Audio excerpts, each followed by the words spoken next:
welcome to this week's live timeline session.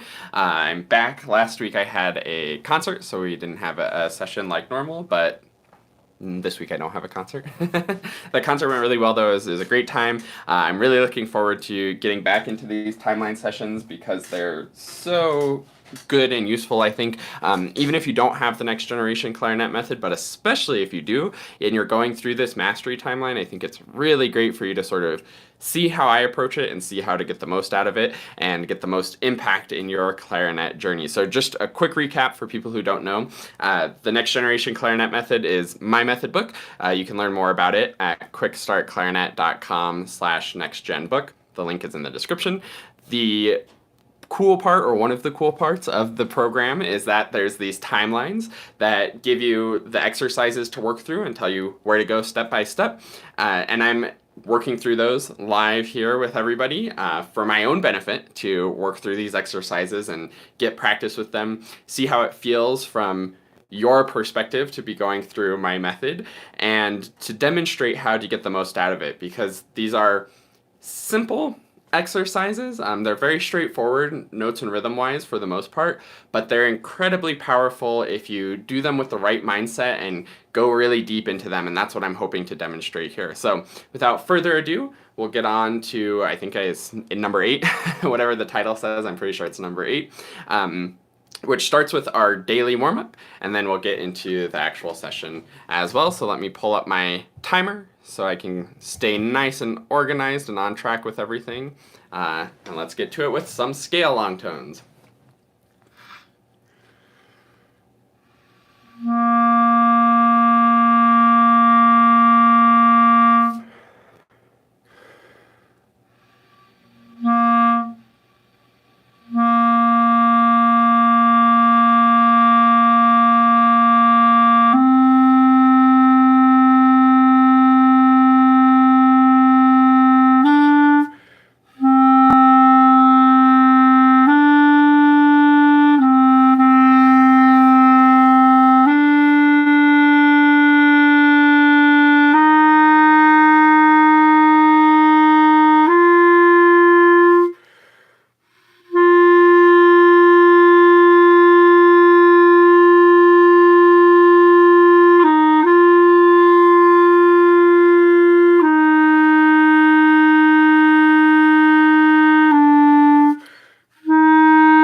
Yeah, this reed is very chirpy. It seems pretty well balanced, actually, so I don't think it's a balance issue. I think I just sometimes have chirpiness. So I'm sort of working out how much pressure I can put on and how I need to shape things to make that work. Notice that I'm also holding the notes quite long to really sort of settle in, find that sweet spot. Let me go on to the next line.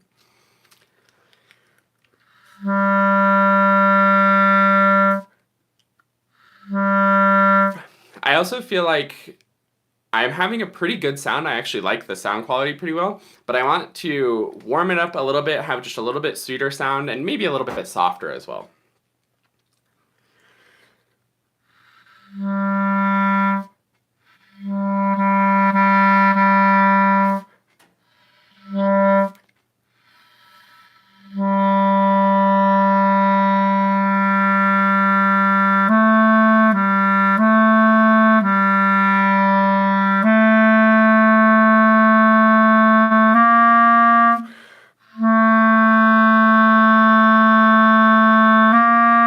Going for really seamless transitions between the notes.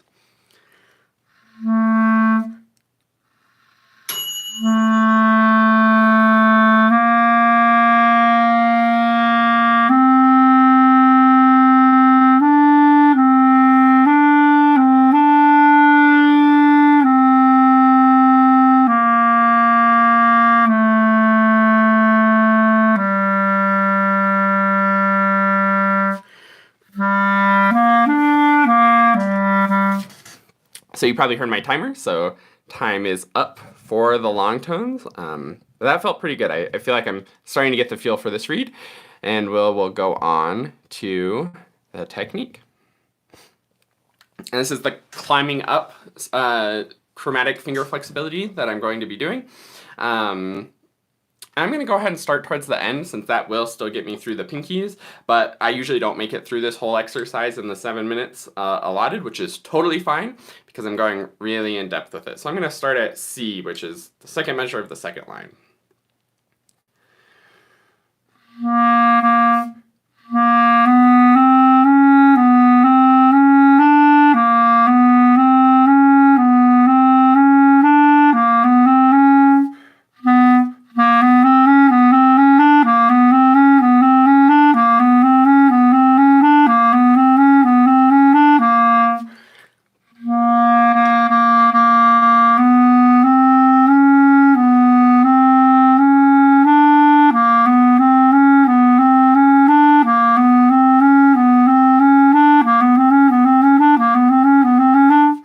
So I'm really good with the precision. I'm liking the sound quality, but my fingers were a little tense, so I'm going to do it one more time and see if I can relax. Also, definitely do this one with a metronome. I may or may not turn the metronome on. Again, I don't love how it comes across the video, but definitely be thinking about a steady beat and be really precise and even with when you're moving your fingers.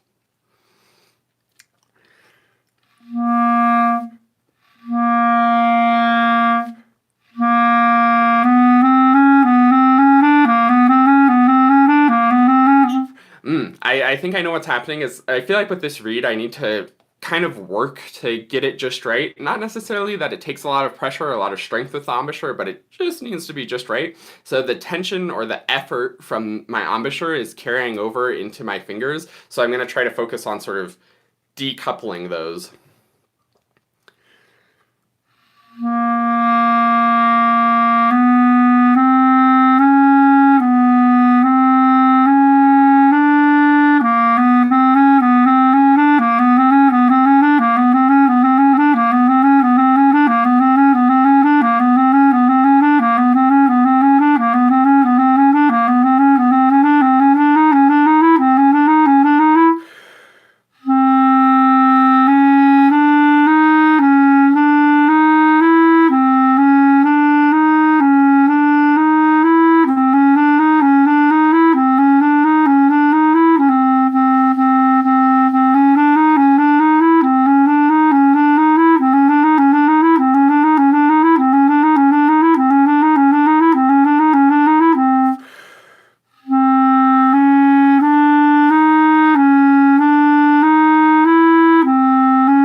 So you can see that was really good, actually. Even like from the very first one, I was playing it just fine, but I did all of those repetitions to really work on not just happening to play it really well, but taking some time to listen and make sure that I'm really perfectly even with everything. No fingers are rushing.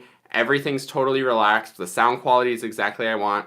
All of the transitions are good. There's no sort of slipping up or any extra junk between the notes. It's all really, really right where I want it to be. And if I can do it multiple times, going after all of those details, then I really have it down.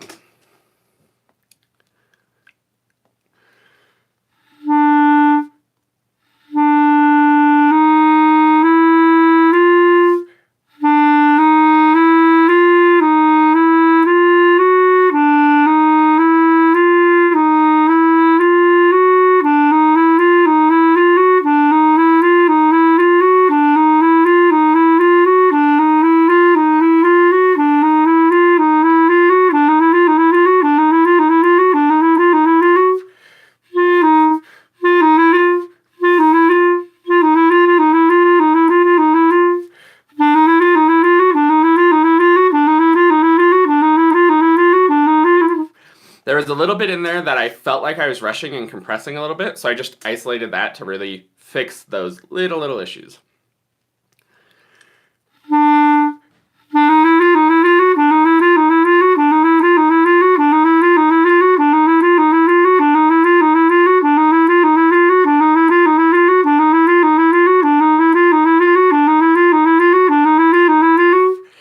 matter what speed I'm doing, I want it to be 100% tension free.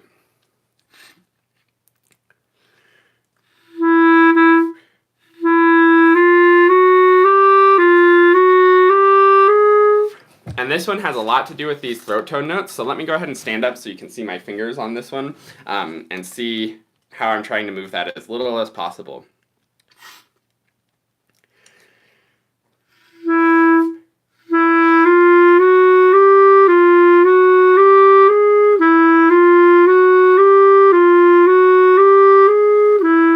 And actually doing it in front of the video or in front of a mirror is really, really helpful so that I can see what my fingers are doing.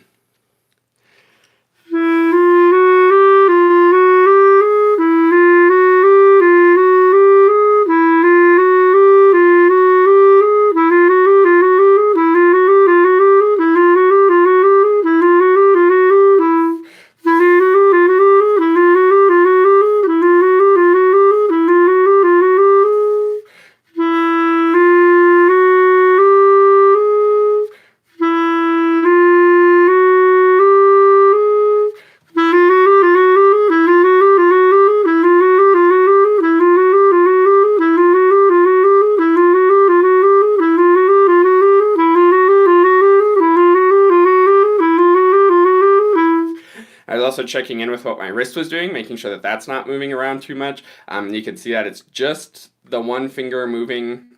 None of the other fingers are getting involved. There's not...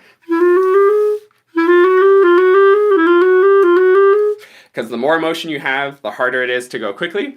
So I'm really minimal and precise too. The other big thing that happens on these is sort of mushing through this, where you sort of like are almost pressing both of these keys at the same time. So being really precise to have those as separate independent motions.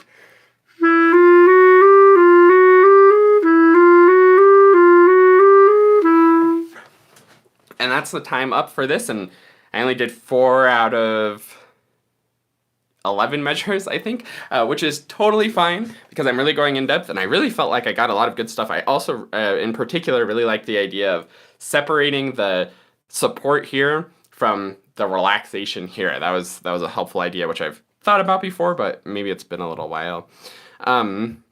While I am switching over the timers to go on to the articulation, I also wanted to ask if you're watching this live or if you're watching a replay of this, do leave a like if you're enjoying this. Again, I feel like from my perspective, it can be a little bit boring just seeing me play the same exercises and measure over and over and over. That's what it takes, and that's what you should be doing if you're working through this, even if it's the next generation clarinet method or any clarinet method or any clarinet study that you're doing or any music study that you're doing. It really takes this lots and lots of repetitions with a really, really keen ear to figure out what everything's doing. So liking this to show me that it's not too boring to watch would be really helpful. Thanks so much for that. And onto articulation with some good scale articulation, going for consistency, quality, again, that sort of keen ear, making sure that it's really what I want.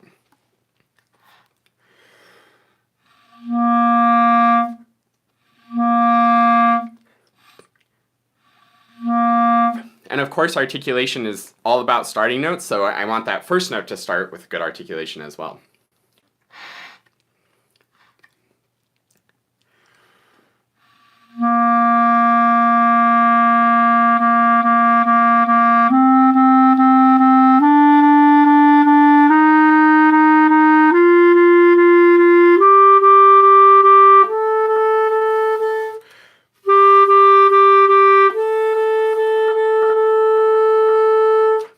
I don't know if you can hear that, but there's water in my register key again. That's so weird and unusual to get water there. But it's definitely there. Thanks so much for liking the video also.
So a couple of things that I was thinking about there that might be useful to hear, just to have sort of other things for you to be thinking about as you're practicing.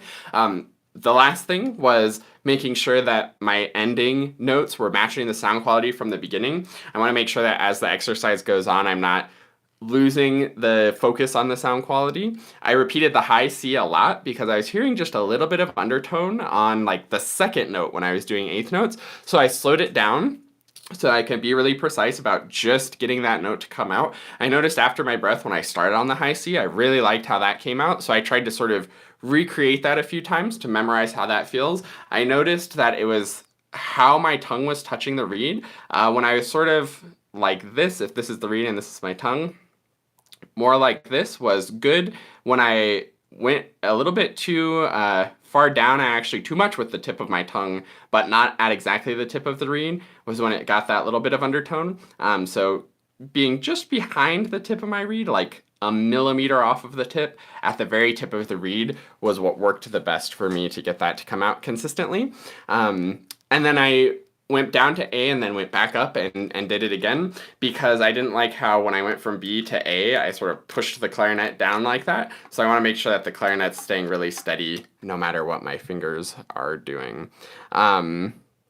Brady says, mindful repetitions are super important. Too often I think a lot of us suffer or have suffered from mindless repetition and practice in general. That's a very good point. I have a video, I can't remember exactly. I think it was something like how to avoid practice room insanity or something like that. And it goes over the idea, that quote that gets attributed to Einstein all the time, of the definition of insanity is doing the same thing over and over and expecting different results. We do that in our practice all the time. We just over and over and over and over. And yes, we want consistent results, but we want to make sure they're consistently good. So if you're getting inconsistent results or bad results, you have to do something different and be mindful and deliberate. There's a whole movement or a whole idea of deliberate practice with lots of stuff about that that's really worth looking into. And that's sort of what I'm trying to demonstrate here too, is just making sure that you're really getting the quality that you want. So we're on to the actual session part now. So let me go ahead and read what's on the agenda for today. So we are doing page 36, Stepwise Motion. The purpose is, this is the first of several different scale patterns. Scale patterns are particularly helpful for getting comfortable with each scale and playing a variety of interval patterns with a great sound throughout the range of the instrument. As with any technique exercise, make sure the rhythm is very even. Notice it is in 6/8 and make sure that the 3/8 notes don't start sounding like an eighth and 2/16. So let me go ahead and pull up page 36 in the book, and we can take a look at that. So we have these stepwise motion scales. It's in C major, A harmonic minor, and A melodic minor written in the book. I'm probably going to do a few other keys depending on how much time. But again, it's not about getting through as many keys as you can. It's about getting the highest quality of clarinet playing with good sound quality, good finger precision, good rhythmic precision on this. And I am going to subject you all to the metronome over the recording. Do leave a comment if it's too loud or too annoying, and I can adjust. But it's really important to do pretty much everything except long tones with a metronome a lot. So let's give it a try. And I'm actually going to go slower. I'm going to go at 80, I think, for the dotted quarter note in 6/8 with mostly eighth note rhythms.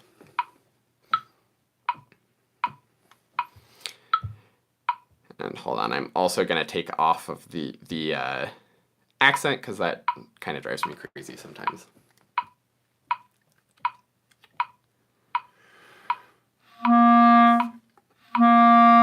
And still a good start, even though it's technique and we're focusing on the fingers, still always good sound, good start to notes.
I'm going to do this one more time. I don't often practice the harmonic minor, but I really deliberately put them in here because I think they don't get practiced enough.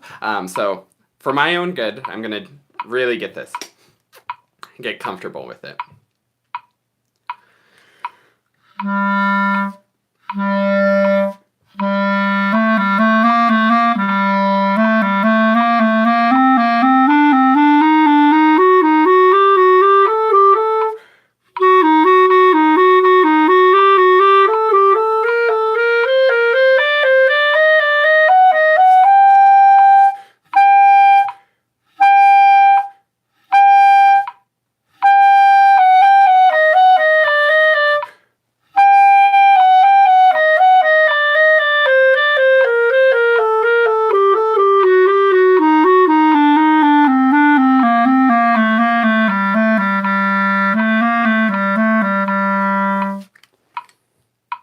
Nice. I think I saw Brady left another comment. Yes. Do you focus on a start to destination route of creating a smoother stream of notes for legato? I'm still relatively new to creating very smooth lines and was curious to hear your thoughts. Yeah, I kind of like that idea of like you're starting and you just keep going to the destination, which is presumably the end or before your next breath. I don't hate that idea at all. I don't know.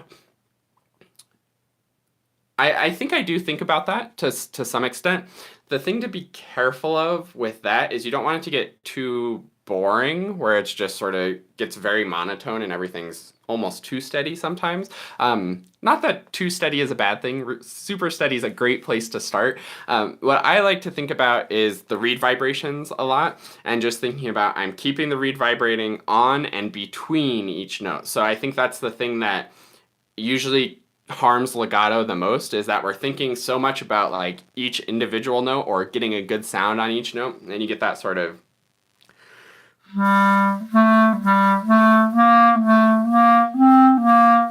and it starts to get a little bit of sort of huffing. You may not even be huffing with the breath where it's but you may actually be doing it subconsciously with the embouchure too, where you're sort of tightening up the embouchure and releasing every single note, or even just tightening up the air a little bit between each note and getting that sort of individual note idea. So what I like to think is keep the reed vibrating on and between every single note.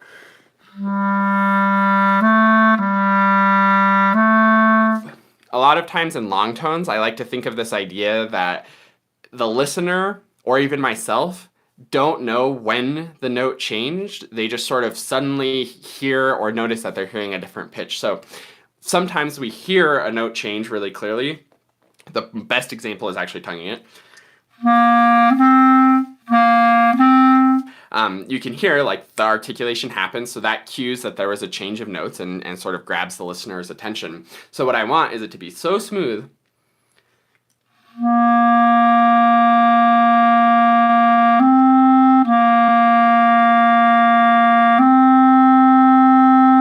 and so seamless that there's nothing obvious that gives away the note change. It's just, oh wow, it's a different note. I didn't even notice we changed. Brady says bumping is definitely something I avoid. Yeah, that's good. But I do see where it can potentially get too monotone and boring. Yeah, exactly. The way to avoid that is to think of bigger groupings, but not like whole breath groupings. You don't want an 8 measure of just all the same. But you can think in this case of this scale actually, you can sort of think of the second and third of the triplets or eighth notes leading to 1. 1, 1, 2, 3, 1, 2, 3, 1, 2, 3, 1, 2, 3, 1. And that sort of gives it nice flow and connection and momentum forward. David McGill's Sound and Motion book is the best thing for that kind of stuff. But yeah, let's go on to melodic minor now of the same pattern.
So that's one key. I felt like the higher notes were a little bit trickier, so I'm going to pick another key that also gets into those higher notes. I'll do D major and B minor.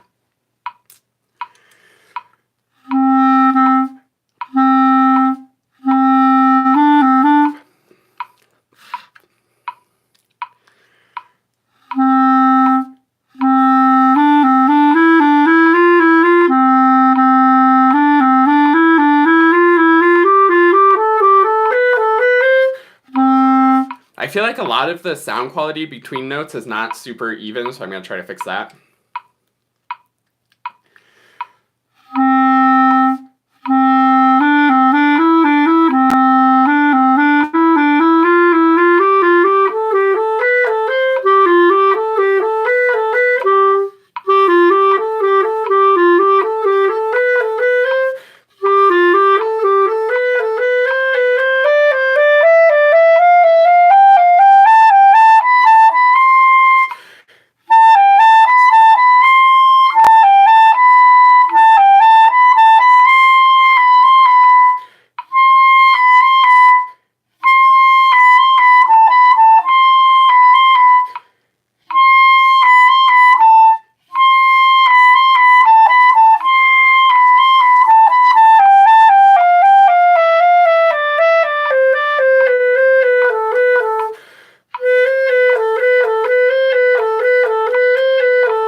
And you can hear when I have little finger issues or little sound quality issues, I'm really repeating it, making sure that I can play every combination of fingerings and notes as smoothly, comfortably, and easily as whatever is the easiest and the best.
See how much time. Oh, perfect. Like 40 seconds left. And let me go ahead and turn my metronome off. Oh, it turned itself off. There we go. Brady asked more questions that I think were really good. Actually, before I answer those questions, just to point out some things that I was thinking about on there. Again, lots of repetitions. I really noticed my C sharp to B was a little tricky. My keys are a little clunky too. I might want to get that checked out at some point to sort of smooth that out as much as possible. The other thing that I was noticing with it is that as I pressed the left pinky B, that was sort of shifting or putting pressure on the clarinet a little bit different way. Again, sort of adjusting this just a little bit, which I don't want to happen because that can cause sound quality issues. And I think that's part of what the issue was there, why it wasn't coming out smooth, because I was just moving this just the tiniest bit to create an issue with the reed vibrations continuing. So that was the main thing on those. There was just a couple other finger things, especially getting this sort of side G sharp to A sharp in the melodic B melodic minor is pretty tricky. So just really ironing those things out. Yeah, so Brady asked about the tonal energy stuff. Have you ever worked with an app or program to see the waveform of your sound to help smooth out intervals while you play? Tonal Energy can do this. I haven't worked on them that much yet, but I was wondering if you think it would be a good idea. It could potentially help with starting software attacks and many other things. Yes, the dings in the background have been perfectly timed with my mannerisms as well. I've been watching the timer and pausing, so I'm not too interrupted by the dings.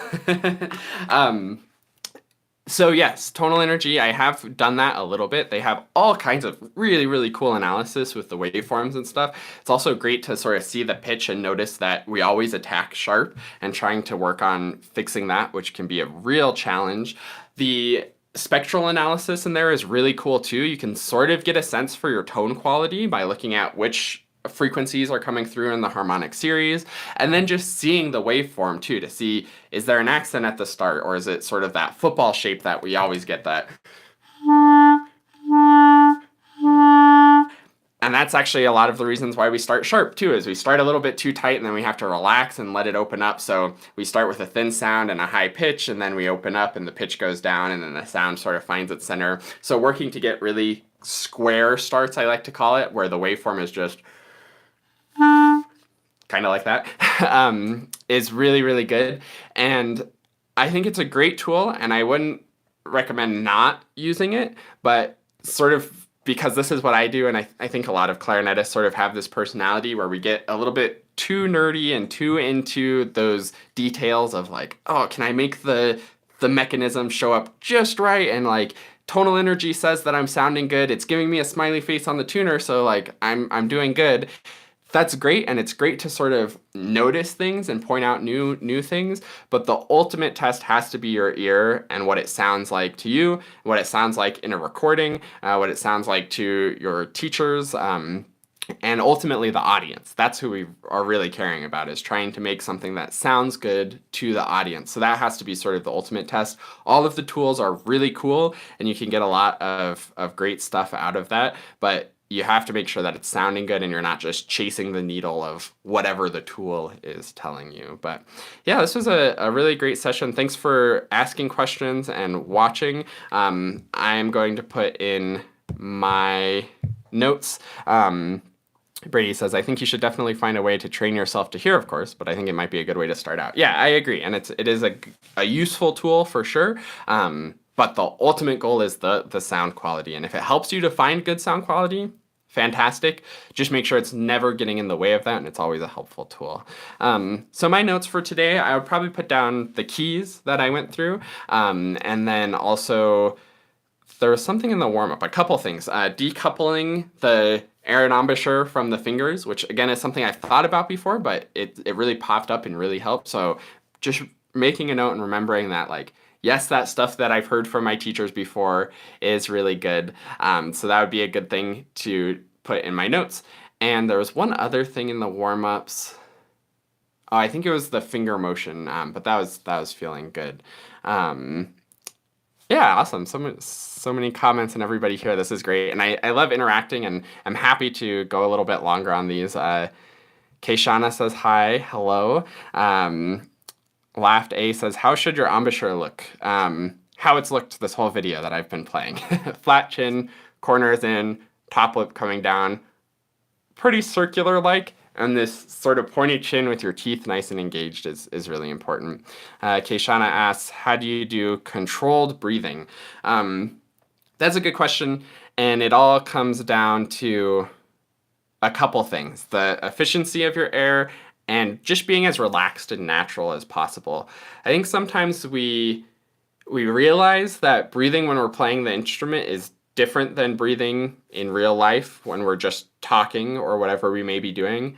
But I think if we can get it as close to that as possible, with maybe just a little bit more capacity than normal, when we breathe when we're talking, usually we just do maybe 20 to 50% of our lung capacity, just getting enough air to continue on to whatever we're trying to say.